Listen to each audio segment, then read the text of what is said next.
ఇది ఆయన ప్రొడ్యూస్ అదే ఇంకా అంటే ఫర్దర్గా సార్ 1997లో అప్పట్లో పెళ్లి సినిమాతో సూపర్ హిట్ కొట్టారు. తర్వాత కోరుకున్న ప్రియుడితో కూడా మంచి ఫస్ట్ కోరుకున్న థర్డ్ పెళ్లి.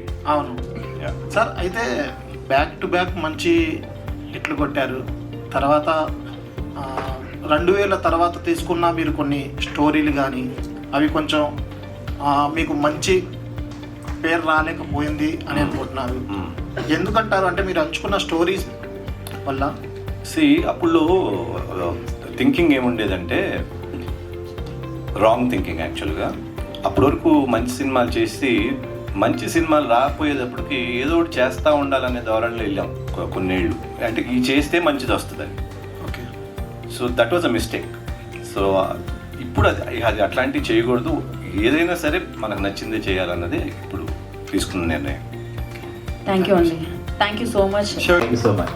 ఏంటంటే యాక్చువల్గా ఇది ఏ టైప్ కాప్ మేము ఎందుకు చూడాలి? ఇది ఛాన్స్ ఆఫ్ తిమ్ముతున్నాను. ఇది అంటే ఇంటెలిజెంట్ కాపా, లేకపోతే గుడ్ కాపా, బ్యాడ్ కాపా, లేదంటే ఆయన పూరిగా శిష్యుడు కాబట్టి ఒక టిపికల్ కాపా? టిపికల్ కాప్ కాదు, is a constable, is an underdog. Thank you media for your questions.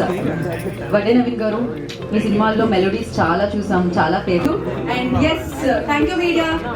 అందరికీ thanks. Thank you so much.